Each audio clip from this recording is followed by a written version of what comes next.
Marilah kan berarti ngajak ya. Ya, ngajak semua. Gas gitu ya. Oke, gas. Dan keuskupan kita inilah Bethlehemnya. Oh, Supaya- yang non Kristen atau non Katolik merasakan Natal Romo melalui diskon Natal mungkin. Iya, mungkin. Halo teman-teman sekalian, selamat datang kembali di bincang-bincang asik bersama PM Kri yang kebetulan pada kali hari ini mau menyambut masa Natal, dan kebetulan juga di sebelah saya sudah ada rekan saya yaitu Dian Nugraha. Halo Dian. Halo. Ya. Dan kita berdua di sini sudah nggak sendirian teman-teman sekalian. Ada salah satu tamu kita, salah satu tamu spesial yang paling keren, yang paling asik lah. Ya. Paling lucu. Asik, ya. Yang paling asik yaitu Romo Liberto. Mungkin Romo Liberto boleh langsung memperkenalkan diri, Romo. Ya, saya Romo Liberto. Sekarang tinggal dan menjadi pastor rekan di Paroki Santo Yosep Palembang. Sebenarnya tidak sangat istimewa lah, biasa-biasa saja kita. Biasa saja. Ya. Romo ini berendah untuk meroket Romo ini. Bang. Iya. Romo, apa kesibukannya Romo sekarang?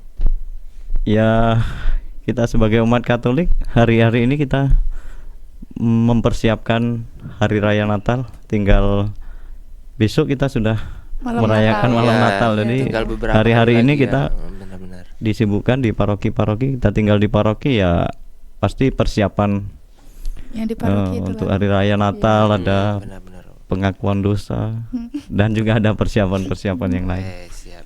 Tinggal beberapa hari lagi ya, maksudnya udah hitungan hari ya.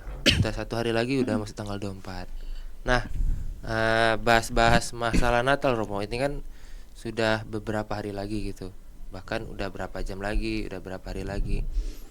Tentunya bahkan PGI dan KW itu membuat tema bersama, dan dalam ruang lingkup wilayah kita, Keuskupan Agung Palembang punya tema juga tersendiri Romo, dan punya tema masing-masing yang berbeda walaupun tujuannya sama. Menurut Romo, apa Romo yang mau disampaikan dari tema tersebut? Mungkin dari Dian mungkin boleh disebutkan temanya apa? Iya. Adapun tema Natal tahun ini yang diangkat oleh KWI dan PGI itu marilah sekarang kita pergi ke Bethlehem, yang diambil dari Injil Lukas bab 2 ayat 15. Apa itu makna dari tema tersebut, Romo? Iya, makna yang bisa kita ambil Romo, yang mau disampaikan. Kita orang Kristiani setiap tahun itu KWI dan PGI itu memiliki tema yang berbeda-beda. Setiap tahun itu temanya beda-beda. Iya, Romo. Perayaan Natal tentu bagi kita istimewa ya. Iya. Istimewa Sangat sekali. istimewa. Sangat Romo. Walaupun kita tiap tahun merayakan, kita tidak pernah bosan kan? Benar, Romo. Dian bosan nggak? Enggak, Romo. Enggak bakal Romo. Nggak bakal Yang Romo. ditunggu-tunggu malahan, Dan Romo. tunggu. Dan sebenarnya setiap tahun itu temanya istimewa dan memiliki makna tersendiri setiap tahun yang diharapkan dari PGI dan KWI. Yang pada tahun ini, tahun 2024 itu tema bersama PGI KWI seperti yang Dian sebutkan tadi. Marilah Sekarang kita pergi ke Bethlehem. Bethlehem. Setidaknya ada dua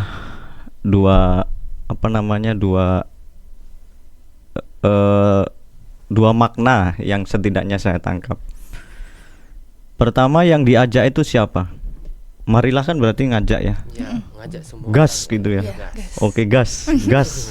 Ayo, mari gas ke Bethlehem. Nah, yang diajak gas itu adalah para gembala untuk menuju ke Bethlehem. Bethlehem itu ada apa Bethlehem? Bethlehem adalah tempat kelahiran Yesus Kristus. Maka para gembala ini diajak ke Bethlehem untuk mengalami sukacita karena kelahiran Sang Juru Selamat.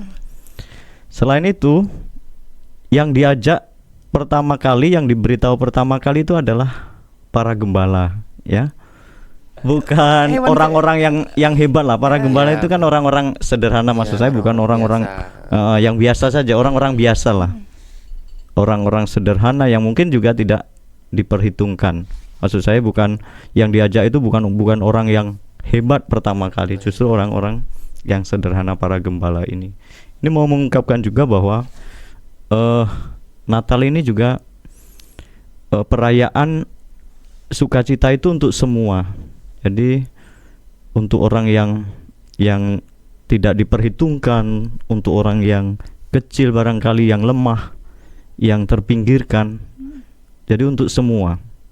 Lalu Bethlehem sendiri itu adalah sebenarnya kota kecil yang juga tidak diperhitungkan. Iya, mungkin kata orang-orang tuh bahkan nggak kelihatan di peta gitu Mo ya. Iya, Nah, barangkali tapi Bethlehem. Tapi menarik bahwa di Bethlehem itu sering disebut dalam peristiwa-peristiwa besar dalam kitab suci Perjanjian Lama.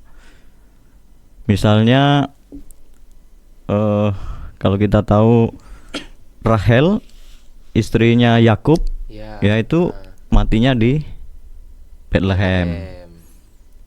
Lalu misalnya lagi Daud, Ya Daud itu diurapi menjadi raja itu Mo ya. di mana di Di Bethlehem. Benar-benar. Kota kecil yang salah satu kota kecil di Yehuda yang sebenarnya tidak diperhitungkan tetapi dipilih menjadi tempat kelahiran sang juru selamat. Memang ini juga memberi makna bahwa yang sederhana pun juga dipilih ikut ambil bagian dalam karya keselamatan. Mengapa tidak Yerusalem, kota yang megah, Besar, yang ya. besar? Yang dikenal orang. Biasanya kan orang kan melihat itu yang besar, yang wah, yang tinggi, yang gede itu dilihat. Biasanya yang kecil itu Tidak terlihat. biasanya tidak diperhitungkan. Saya itu kecil ya. sering tidak diperhitungkan juga. Oh iya Romo. Enggak lah Romo. Tapi ingat bahwa small is beautiful. Iya, semua is Kecil itu. beautiful. Betul. Maka ya mari kita memaknai Natal itu dari hal-hal yang sederhana, dan itu bisa memberikan sukacita seperti Bethlehem yang membawa sukacita karena tempat kelahiran Sang Juru Selamat. Keuskupan kita sebenarnya sumbernya sama, tapi Keuskupan kita Keuskupan Agung Palembang itu mengambil tema sehati sejiwa pergi ke Bethlehem. Oh, sama-sama Bethlehem berarti. Iya. Ya. Mau mengajak umat Keuskupan Agung Palembang itu untuk ya sehati sejiwa, semuanya tidak boleh ada yang berbeda jalan, dan keuskupan kita inilah Bethlehemnya. Iya. Oh. Supaya benar-benar.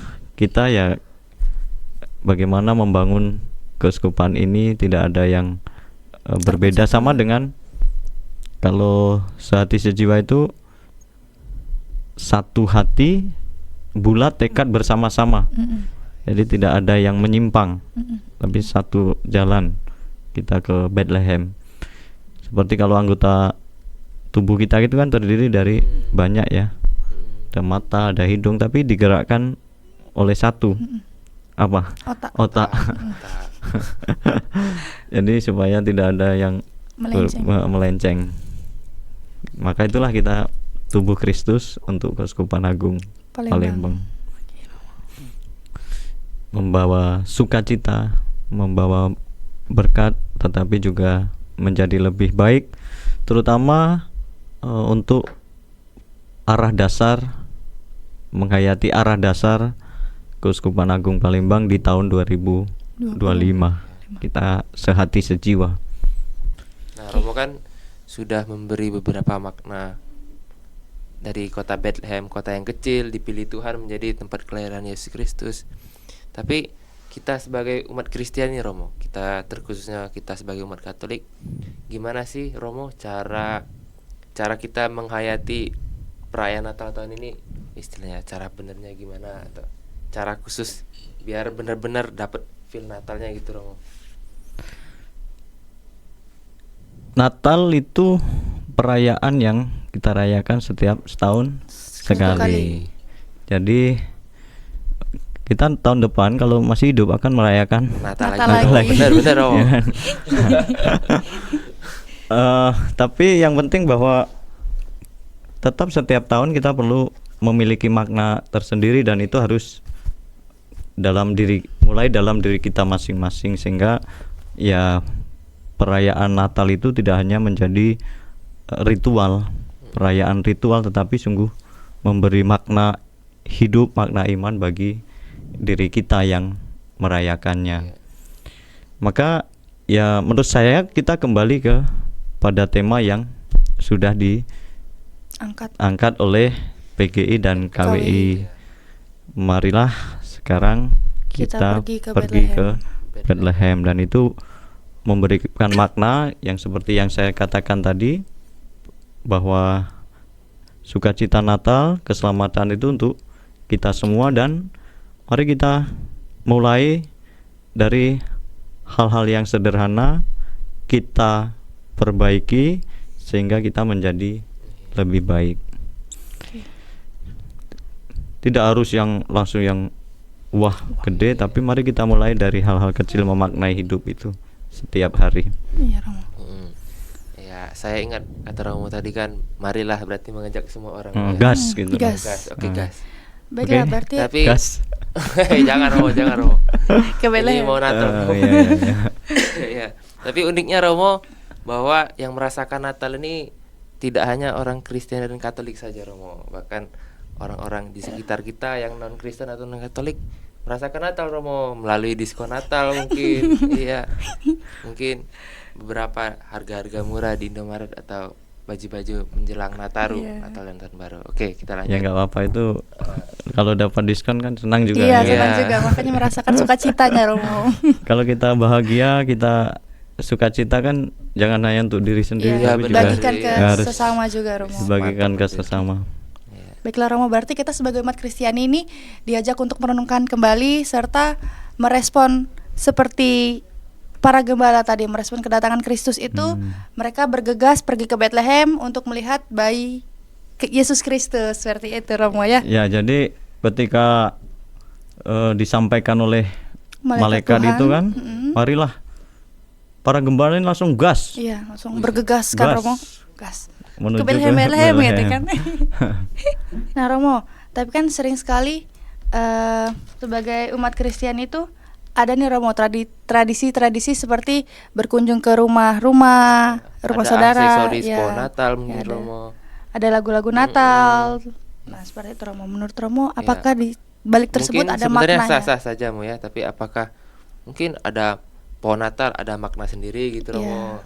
Kalau misalnya apakah misalnya istilah orang Palembang tuh berkunjung sanjo-sanjo Sanjo. ya gitu, Romo. Ya, kalau soal silaturahmi, kunjungan ketika hari raya Natal, ya menurut saya baik, itu tradisi yang berasal dari budaya. Apalagi kita budaya Timur, budaya di Indonesia itu kan sangat menjunjung itu. Jadi yang pertama maksudnya ya kita kembali menjalin persaudaraan, ya, persaudaraan yang sejati. Kita sendiri antar kita, tetapi juga persaudaraan dengan umat yang beragama lain.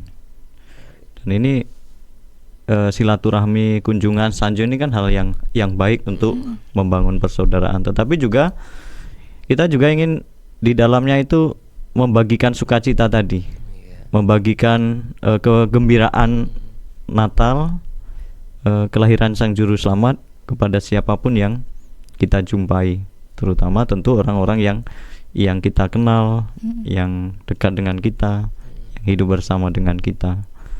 Jadi kalau sejauh atau sependek saya tahu, ya itu sebenarnya berasal dari kebiasaan budaya saja. Iya, oh ya. Tapi tujuannya sangat baik.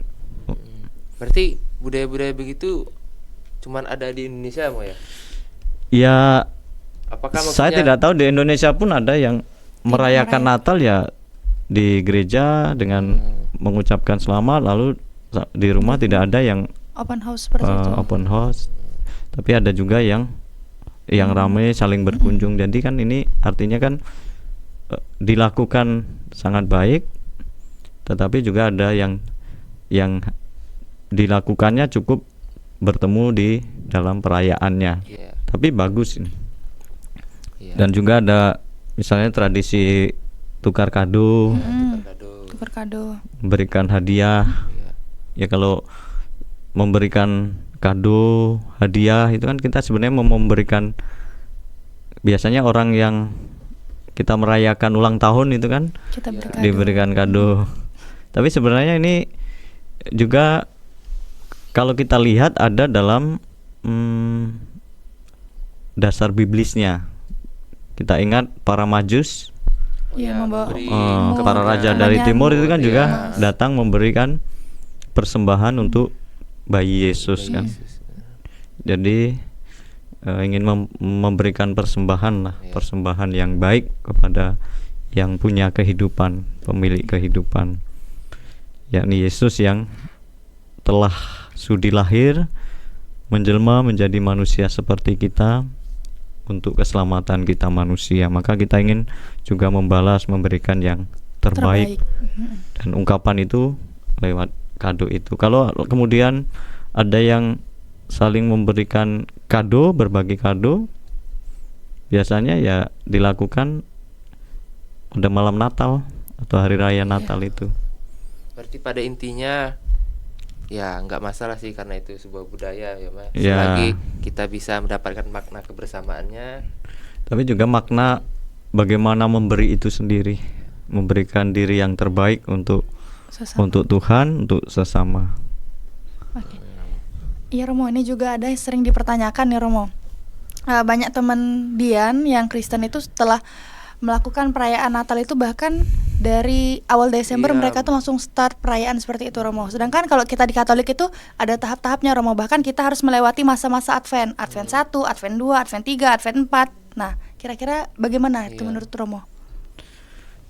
Kalau dalam Katolik memang secara liturgi kita ketat ya. Artinya hari raya Natal, kelahiran Sang Juru Selamat itu dirayakan ya pada hari raya Natal atau seputar sesudah Natal. hari raya Natal itu tanggal 25.